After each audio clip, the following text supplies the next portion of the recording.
Good morning my dear student. मैं हूं Zulfikar sir. स्वागत करता हूं आप सभी को आज के इस वीडियो में। मेरे प्यारे विद्यार्थियों, पिछले क्लास में हम लोगों ने देखे थे क्लास 12th हिस्ट्री के चौथा चैप्टर का नाम था विचारक, विश्वास और इमारतें, जिसमें हम लोग प्रीवियस क्लास में जैन धर्म के बारे में पढ़े थे और आज उससे आगे बौद्ध धर्म को स्टार्ट करेंगे। आज का क्लास का शुरुआत मैं चंद लाइन के साथ करूंगा कि गिरकर उठना, उठकर चलना, गिरकर उठना, उठकर चलना, ये क्रम है संसार का। क्रम वीर को फर्क न पड़ता किसी जीत या हार का। जो भी होता है घटनाक्रम, रास्ता सवर्ण विधाता है। आज मिले जो दंड वही कल पुरस्कार बन जाता है। तो चलो हम लोग बौद्ध धर्म को लेकर के चलेंगे। बौद्ध धर्म, ये आपको पता होगा, जब चैप्टर स्टार्ट किए थे तो उसमें हम लोग पढ़े थे ऋग्वेदिक काल यानी वैदिक काल के बारे में। वैदिक काल का टेन्योर बताए थे बेटा, 1500 बीसी से 600 बीसी तक था। उसमें से वैदिक काल भी दो ग्रुप में बांटे थे उसको। एक का नाम था ऋग्वेदिक काल, दूसरा था उत्तर वैदिक काल। ऋग्वेदिक काल में सब कुछ ठीक ठाक चल रहा था, क्योंकि जो भी चीजें थी वो ऋग्वेद के अंदर थी और ऋग्वेद में लगभग में सब कुछ फैक्ट था, जिसमें लोग जो है सब सुकून से जिंदगी जीते थे। लेकिन जब उत्तर वैदिक काल आता है तो इसमें 3 वेद और आ जाता है। एक को बोलते हैं यजुर्वेद, उसके बाद है आपका सामवेद, अथर्ववेद। ये तीनों वेद के कारण आदमी जो है कर्मकांड, मतलब पुरानी रीति रिवाज जो बोला जाता है, कर्मकांड और आडंबर में फंस गए।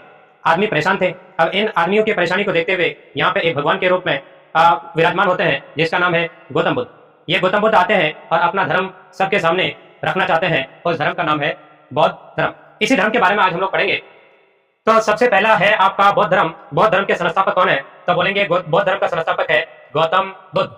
बौद्ध धर्म का संस्थापक है बेटा गौतम बुद्ध, जिसे एशिया का ज्योतिपुंज भी कहा जाता है। यह भी क्वेश्चन याद रखेंगे, आपको बोला जाएगा कि एशिया का ज्योतिपुंज किसे कहा जाता है या एशिया का ज्योतिपुंज के नाम से किसे जाना जाता है, तो भी बोलेंगे गौतम बुद्ध। और गौतम बुद्ध यानी बौद्ध धर्म का संस्थापक कौन है, तो भी बोलेंगे गौतम बुद्ध।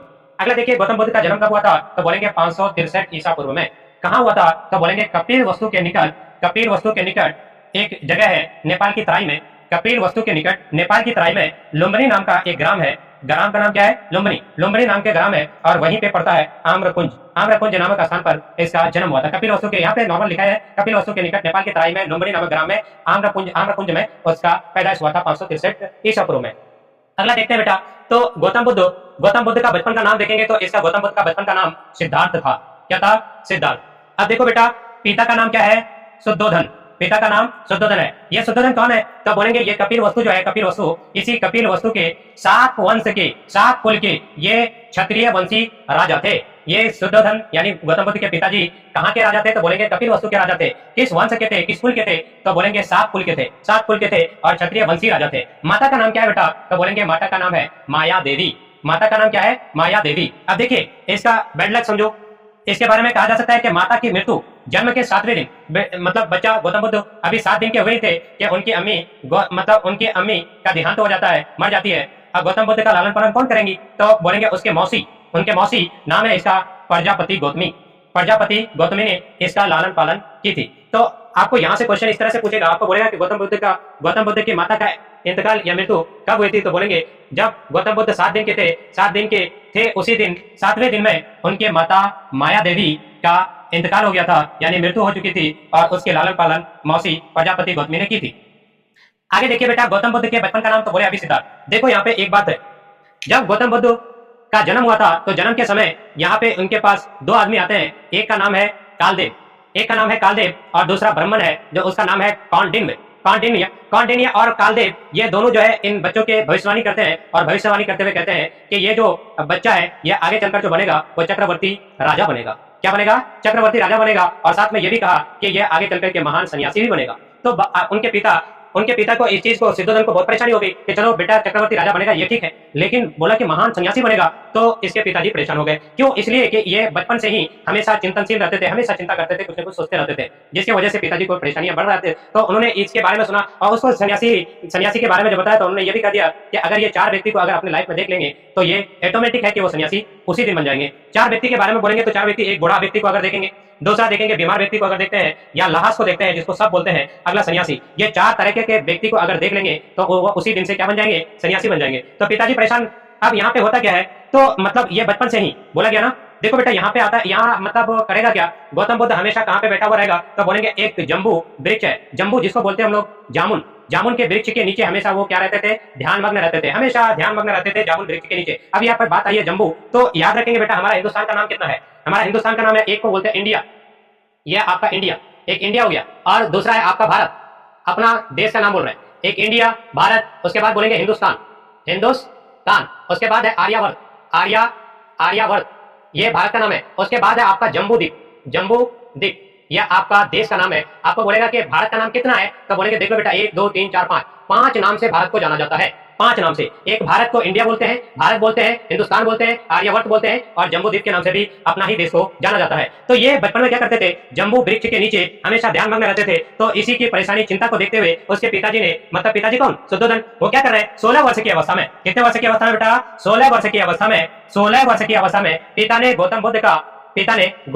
बुद्ध का यशोधरा, किसके साथ, यशोधरा के साथ क्या करते हैं, शादी रच देते हैं, साथ शादी करा देते हैं। इसी यशोधरा का नाम बेटा कहीं कहीं गोपा बोला जाता है, गोपा, और कहीं कहीं बिंबा बोला जाता है। तो यशोधरा का नाम क्या क्या है, गोपा है या बिंबा है। तो किसके साथ, 16 वर्ष की उम्र में उसके पिताजी ने यशोधरा के साथ यानी गोपा के साथ या बिंबा के साथ उसका क्या करा दिया था, शादी करा दिया था। अब देखो यहाँ पे होता क्या है, तो इसे जब शादी हो गया तो एक बच्चे का जन्म होता है, जिस बच्चे से गौतम बुद्ध खुश नहीं थे, वो उससे नाराज थे। उन्होंने सोचा कि मेरे सन्यासी जीवन में ये बच्चा बाधा बनेगा, इसी वजह से वो नाराज थे और उस बच्चे का नाम रखा राहुल। तो गौतम बुद्ध के पुत्र का नाम क्या था, राहुल था। गौतम बुद्ध के पुत्र का नाम राहुल था। प्लीज अब देखते हैं अपने साम्राज्य में भ्रमण के दौरान उन्होंने व्यक्ति जीवन की 4 अवस्थाओं को देखा, तो उसके मन में वैराग्य उत्पन्न हो गया। बात हुई थी कि बोला गया था, जब उसका मतलब भविष्यवाणी किया गया था, तो बोले थे कि 4 व्यक्ति को अगर वो देख लिए तो वो सन्यासी बन जाएंगे। तो उस कंडीशन में उसके पिताजी हमेशा इस चीज के बारे में ध्यान में रहते थे कि बच्चे को कभी ये चारों अवस्थाओं को देखने न दिया जाए। वो उसको सांसारिक जीवन से अलग रखा। और रात में क्या करते थे, तो रात में कोई डांस वगैरह का प्रोग्राम करवाते थे और वो हमेशा उसी चीज को देखते रहते थे। एक दिन अचानक हुआ क्या, एक रात में मतलब ये गौतम बुद्ध सो जाते हैं और साथ में जितना भी नृत्य मतलब डांस करने वाली औरतें जो भी पार्टी में थे वो सब भी सो गई। अब वो अचानक आंख खोले तो आंख खोल करके देख रहे हैं कि कुछ लोग ऐसे हैं जो मतलब जिसका बाल बिखरा हुआ है, कोई सो रहे हैं तो मतलब खराटे मार रहे हैं, सब तरह के लोगों को यहाँ पे देख लिया और तुरंत उन्होंने डिसीजन ले लिया और क्या किया कि 29 वर्ष की अवस्था में, देखो सांसारिक समस्याओं को देखकर वो सिद्धार्थ, यानी सिद्धार्थ, अभी गौतम बुद्ध का नाम ही सिद्धार्थ, बचपन का नाम सिद्धार्थ, क्या कर रहा है 29 वर्ष की अवस्था में गृह त्याग दिया और अपने बीवी क्या नाम है उसका, यशोधरा, और अपने बच्चे राहुल, इन दोनों को सोते हुए छोड़कर वो कहां चले जाते हैं, घर त्याग देते हैं। क्या कर देते हैं बेटा, घर त्याग देते हैं और सन्यासी बन जाते हैं। गृह त्याग दिया, दोनों मतलब बच्चे और बीवी को सोता हुआ छोड़ करके वो घर छोड़ देते हैं और सन्यासी बन जाते हैं, जिसे बौद्ध धर्म में महाभिनिष्क्रमण कहा जाता है। मतलब यहाँ पे देखा जाए तो बौद्ध धर्म के अंतर्गत गृह त्याग को क्या कहा जाता है, गृह त्याग को क्या कहा जाता है, तो बोलेंगे महाभिनिष्क्रमण कहा जाता है। अगला देखते हैं बेटा, गौतम बुद्ध ने ज्ञान के लिए भटकते हुए अलार कलाम, नाम क्या है, अलार कलाम, यही अलार कलाम उसके प्रथम गुरु बनेंगे। तो ये ज्ञान की प्राप्ति के लिए भटक रहे थे और एक शख्स मिलता है जिसका नाम है अलार कलाम। अलार कलाम से मिले जो उनके पहला गुरु बने।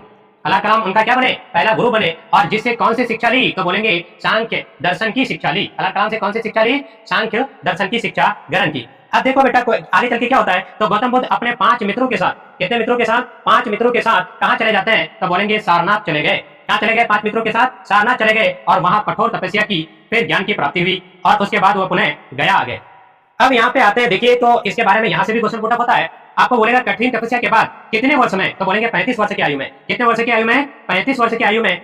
वैशाख मतलब महीने का नाम है वैशाख, वैशाख की पूर्णिमा मतलब फुल चांदनी वाली रात, पूर्णिमा की रात, निरंजना नदी, कौन सी नदी, निरंजना नदी के किनारे पीपल वृक्ष के नीचे, कौन सी वृक्ष, पीपल वृक्ष के नीचे सिद्धार्थ को ज्ञान की प्राप्ति हुई। तो कितने वर्ष की उम्र में, 35 वर्ष की उम्र में। कौन से महीना में, वैशाखी महीना में, पूर्णिमा रात, और कौन सी नदी के किनारे, निरंजना नदी के किनारे, कौन से वृक्ष के नीचे, पीपल के वृक्ष के नीचे। इसी सिद्धार्थ यानी गौतम बुद्ध को ज्ञान की प्राप्ति होती है और यहीं से वो बुद्ध के नाम से जाने लगा। यानी ज्ञान की प्राप्ति के बाद सिद्धार्थ किस नाम से प्रचलित हो गए, बुद्ध के नाम से जाने गए।